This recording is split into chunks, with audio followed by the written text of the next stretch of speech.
আমার মন কান্দে যাইতে মদিনায়, আমার মন কান্দে যাইতে মদিনায়। গরিব আমি বাংলায় বাড়ি, কেমনে যাব মদিনায়। আমার মন কান্দে যাইতে মদিনায়। বলতে পারবেন? আমার মন কান্দে যাইতে মদিনায়।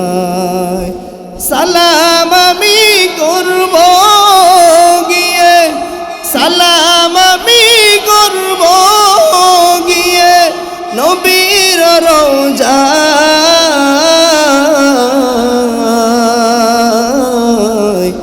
আমার মন কান্দে যাইতে মদিনায়, আমার প্রাণ কান্দে যাইতে মদিনায়। ইন্না আউওয়ালা বাইতিন ওযিআ লিন-নাসি লাল্লাযী বিবাক্কাতা মুবারাকাও ওয়া হুদা, মুবারাকাও ওয়া হুদাল লিল আলামিন।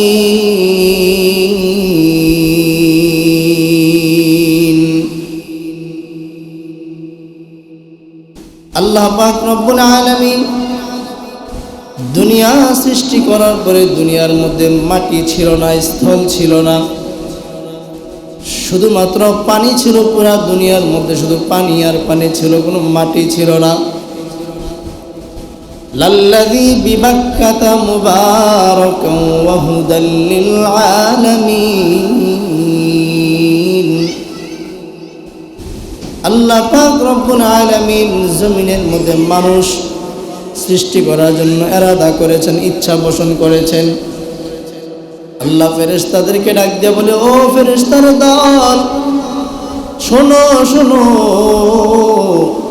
আমি জমিনের মধ্যে আশরাফুল মাখলুকাত বানাইতে চাই, আমি জমিনের মধ্যে আমার খলিফা আমি বানাইতে চাই।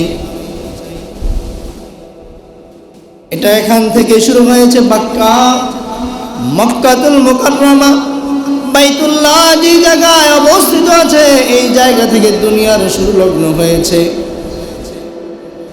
দুনিয়ার শুরু লগ্নটা মক্কা নামক জায়গা থেকে দুনিয়ার জন্মসূত্র, মাটির জন্মসূত্র হয়েছে। পানির উপরে মানুষ চলাফেরা করতে পারে না, পানির উপরে মানুষ চলাফেরা করার মতো ধারণ ক্ষমতা নাই। মানুষ স্থল ভাগ মাটির উপরে চলাফেরা করার জন্য মানুষ চলাফেরা করতে পারে, মাটির উপরে পানির উপরে হাঁটতে পারে না। পানির উপরে আল্লাহ পাক মাটির সৃষ্টি শুরু করেছেন। এর আগে আল্লাহ ফেরেশতাদেরকে ডাক দিয়ে বলেন, আমি জমিন বানাইতে চাই, মাটি বানাইতে চাই। শুধু জমিনের মধ্যে পানি ছাড়া কিছুই নাই, পানি ছাড়া কিছুই নাই। এখান থেকে মানুষের চলাফেরা হবে, জমিনের মধ্যে মানুষ চলাফেরা করবে, আশরাফুল মাখলুকাত মানুষ জমিনে চলাফেরা করবে। এবার আল্লাহ বলেন, মাটি বানানো শুরু করেছি। আমার আল্লাহ মাটি বানাইতে শুরু করলেন। পানির স্থিরতা ছিল, নাড়াচাড়া ছিল না, পানির মধ্যে কোনো কান্নাকাটি ছিল না, পানির মধ্যে নাড়াচাড়া ছিল না, ঢেউ ছিল না। পানি এক জায়গায় জমিনের মধ্যে এক জায়গায় স্থিরভাবে ছিল, পানি নাড়াচাড়া করে নাই। যখন আমার আল্লাহ পানিকে জানাই দিলেন, পানি আমি তো তোমার উপরে মাটি সৃষ্টি করব, এই কথা শোনার পরে পানির মধ্যে কান্না শুরু হয়ে গেছে। ও আল্লাহ, আপনি মানুষ বানাবেন, আমার উপরে বানাইতে পারেন। আশরাফুল মাখলুকাত চলাফেরা করবে, আমার উপরে বানাইতে পারেন। আল্লাহ বলেন, না, পানি তোমার উপরে মানুষ চলাফেরা করতে পারবে না, মাটি ছাড়া মানুষ বাঁচবে না। আল্লাহ বলেন, আমি এখানে মাটি বানানো শুরু করব। এই কথা বলার পরে পানি কান্নার আওয়াজ শুরু করে দিল। পানি ঢেউ খেলতে শুরু করছে, পানি একটা একটা করে ঢেউ দেয়। এতক্ষণ পর্যন্ত পানির স্থিরতা ছিল, কোনো ঢেউ ছিল না, কান্নাকাটিও ছিল না। এবার পানি ঢেউ খেলে এই পাশ থেকে ঢেউ দেয়, ওই পাশে গিয়ে বাড়ি খায়, ওই পাশ থেকে ঢেউ দেয়, এই পাশে বাড়ি খায়। দুই ঢেউ যখন একসাথে বাড়ি খায়, একসাথে বাড়ি খাইতে খাইতে একটা ফেনা তৈরি হয়ে যায়।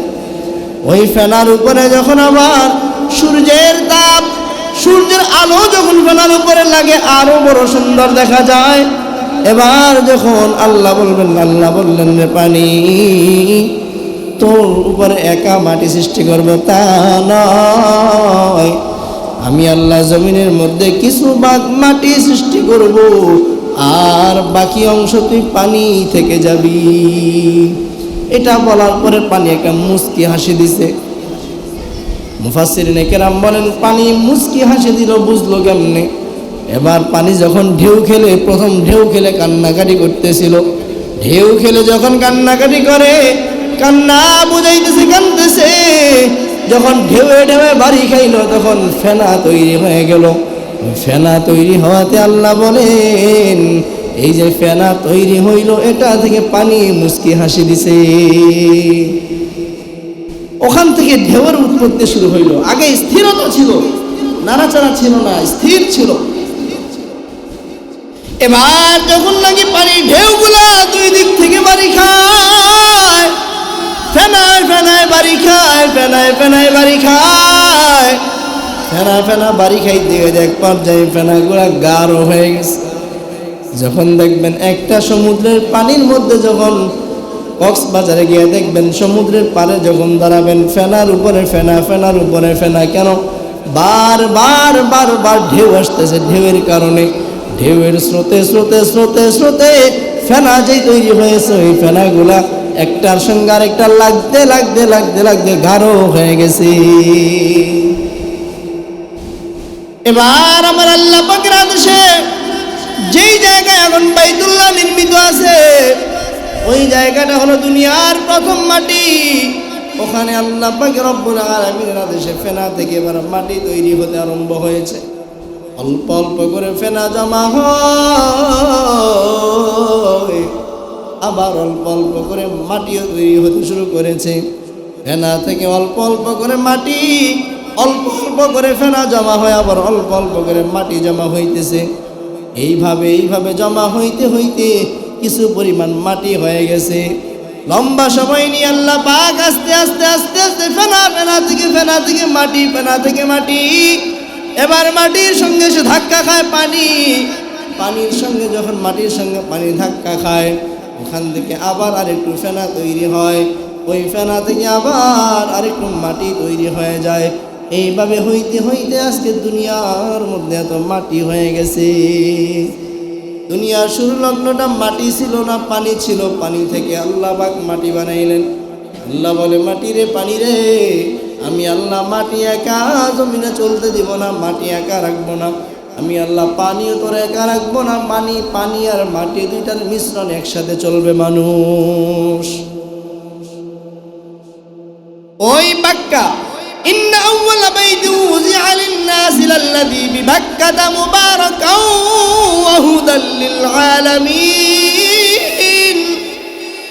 আল্লাহ পাক রব্বুল আলামিন বলেন, যে ঘর আমি আল্লাহ বানাইলাম, প্রথম যে ঘরটা আমি আল্লাহ নির্মাণ করলাম মাটি দিয়া, মাটি বানাইলাম। মাটির উপরে এখানে একটা বাক্কা মানে মক্কা শহরের পুরনো নাম ছিল বাক্কা, পুরাতন নাম বাক্কা। ওখান থেকে মক্কার আগে ছিল বাক্কা। এই জায়গার মধ্যে আমার আল্লাহ একটা ঘর তৈরি করে দিলেন। ওই ঘর আল্লাহ পাক প্রথমে নির্মাণ করেছিলেন হযরত জিবরাইল আলাইহিস সালাতু ওয়াস সালামের মাধ্যমে। মোট 13 বার আল্লাহ পাক রব্বুল আলামিন বিভিন্ন নবী আম্বিয়া কেরামদের মাধ্যমে এই বাইতুল্লাহ, এই ঘরকে আল্লাহ পাক ভেঙে চুরে নির্মাণ করাইছেন। প্রথমে আমার আল্লাহ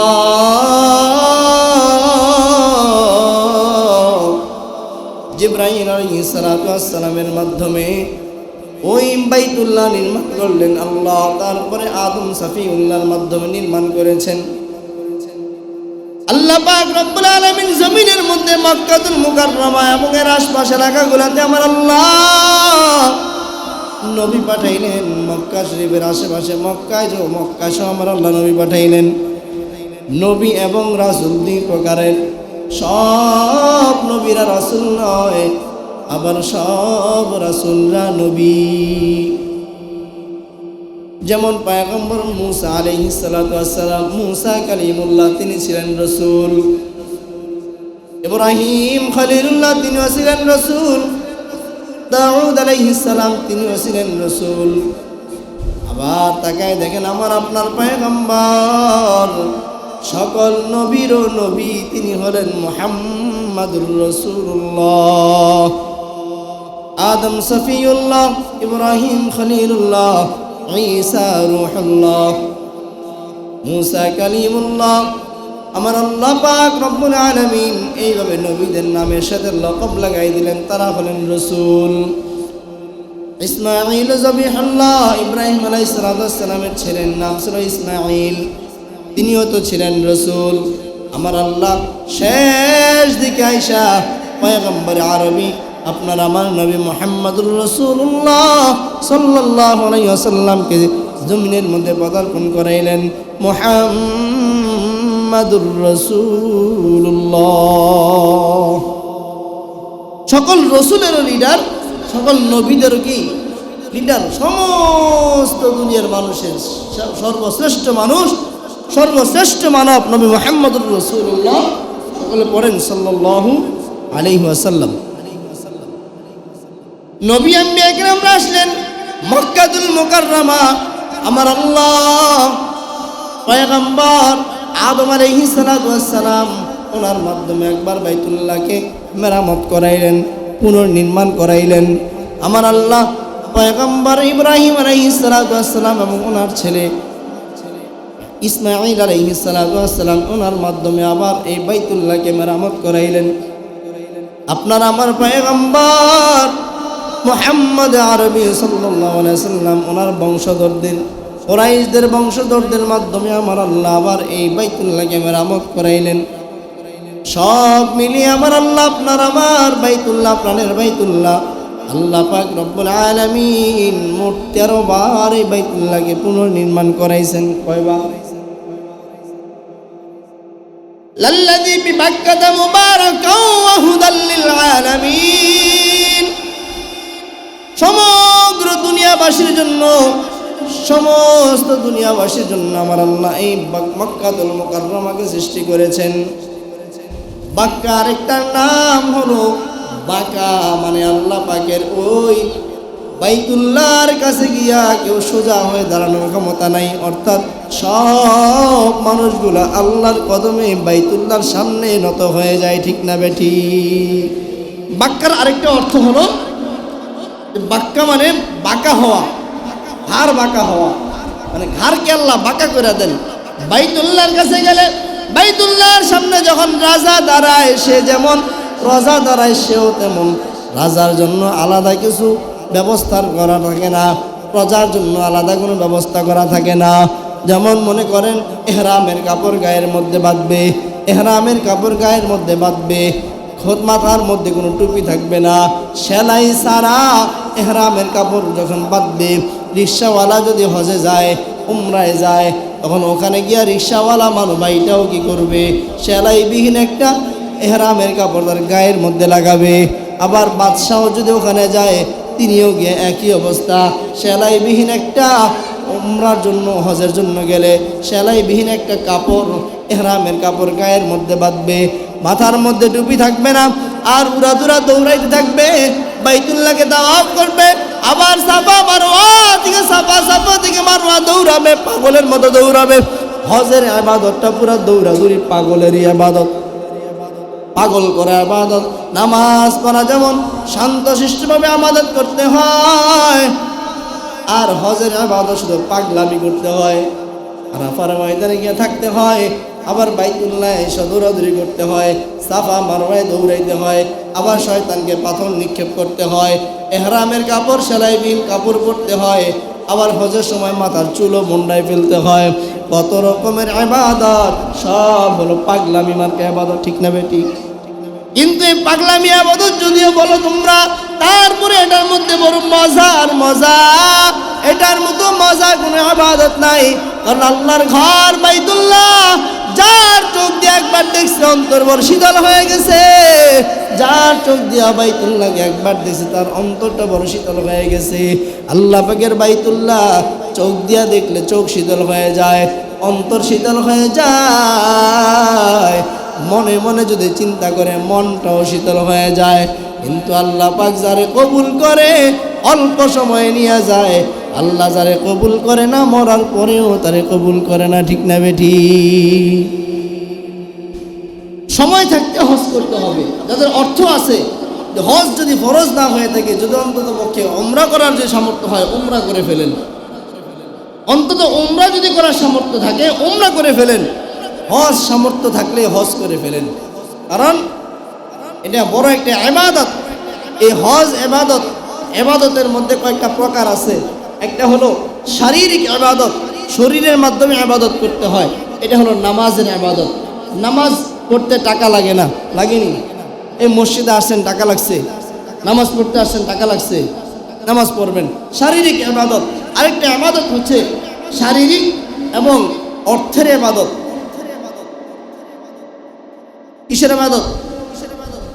যখন অর্থ ব্যবহার করতে হয়, অর্থের ইবাদত, এটা অর্থ দিয়া ইবাদত করতে হয়, এটার নাম হলো যাকাত। আরেকটা হলো শারীরিক এবং অর্থ দুইটার ইবাদত, এটার মধ্যে হলো যাকাতের ইবাদত। একটা হলো নামাজের ইবাদত, শুধু শরীর দিয়ে ইবাদত করলে হয়। আর হজের ইবাদত শুধু শরীর দিলে টাকা দিলে হবে না। শুধু শরীর দিলাম টাকা দিলাম না, আবার টাকা দিলাম শরীর দিলাম না, দুইটাই লাগবে। কারণ বাইতুল্লাহ যাইতে টাকা লাগে কি লাগে না? বলেন না, লাগে কি লাগে না? বাইতুল্লাহ গেলে টাকা লাগবে, হজ করতে টাকা লাগবে। তো সুস্থ শরীর নিয়েও যেতে হবে। এখন অসুস্থ হয়ে গেছেন, যেতে পারবেন? পুরো আপনি বিকলাঙ্গ হয়ে গেছেন, যেতে পারবেন? কথা বলে না। যাওয়া সম্ভব হবে? কোনোভাবেই সম্ভব নয়। এজন্য বাইতুল্লাহর জিয়ারত আল্লাহ সবার জন্য কবুল করে নেন, পড়েন আমিন।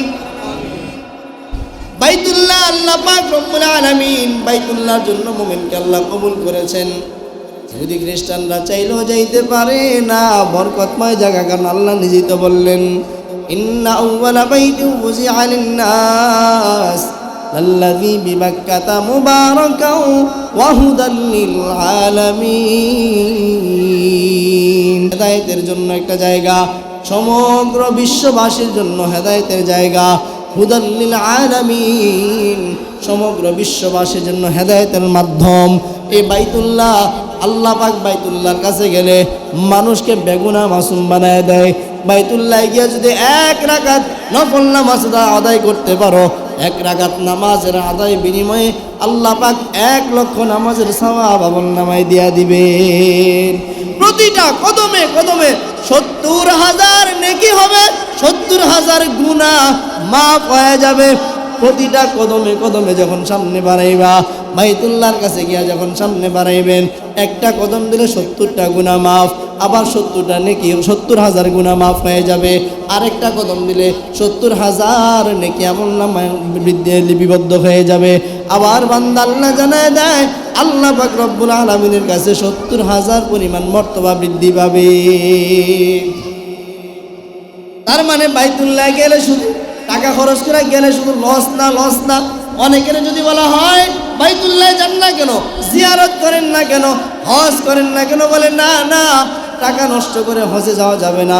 হজে গেলে 8 লাখ 10 লাখ 12 লাখ টাকা নাই হয়ে যায়, দরকার কি?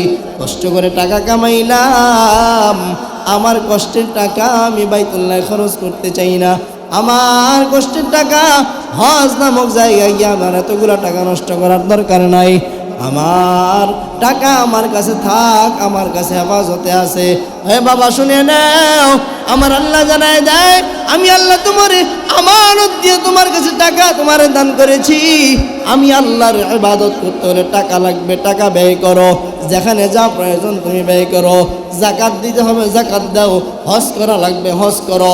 আমি আল্লাহর বিধান কায়েম করার জন্য আমি আল্লাহ তোমার সম্পদশালী বানাই দিলাম। এজন্য অনেকে কান্না করে, আল্লাহ আমারে নিয়ে যাও। আবার অনেকের টাকা আছে যাইতে পারে না, অনেকের টাকার অভাবে যাওয়ার বড় ইচ্ছা যাইতে পারে না, টাকার অভাব, কারণ টাকা নাই বাইতুল্লাহও যাইতে পারে না, এমন মানুষ আছে না নাই?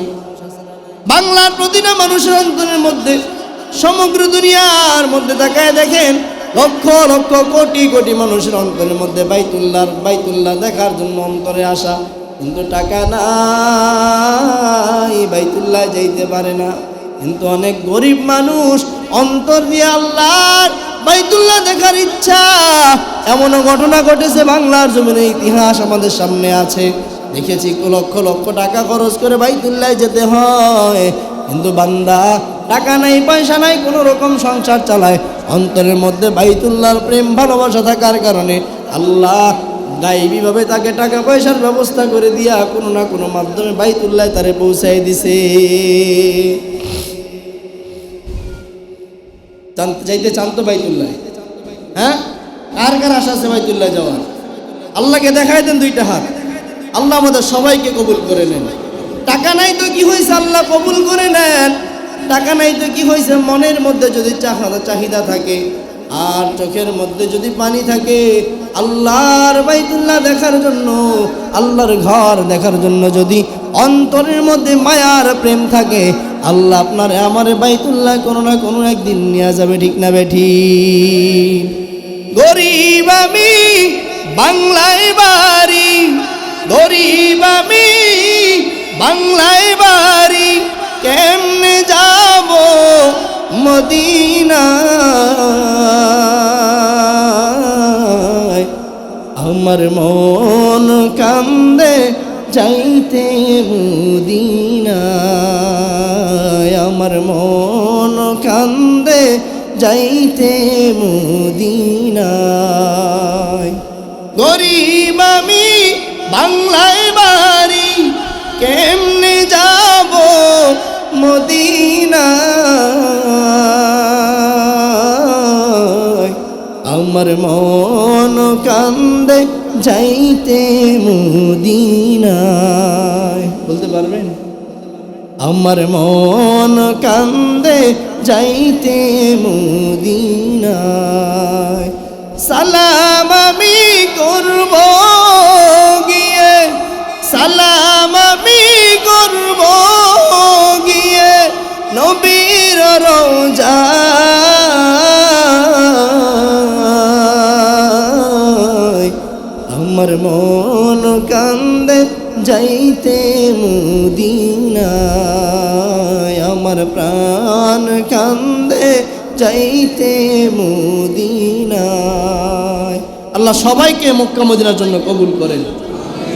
আল্লাহ প্রতিটা মুসলমানকে তুমি তোমার জীবনে একবার হলো বাইতুল্লাহ জিয়ারত, মদিনাতুল মুনাওয়ারা জিয়ারতের তৌফিক দান করেন।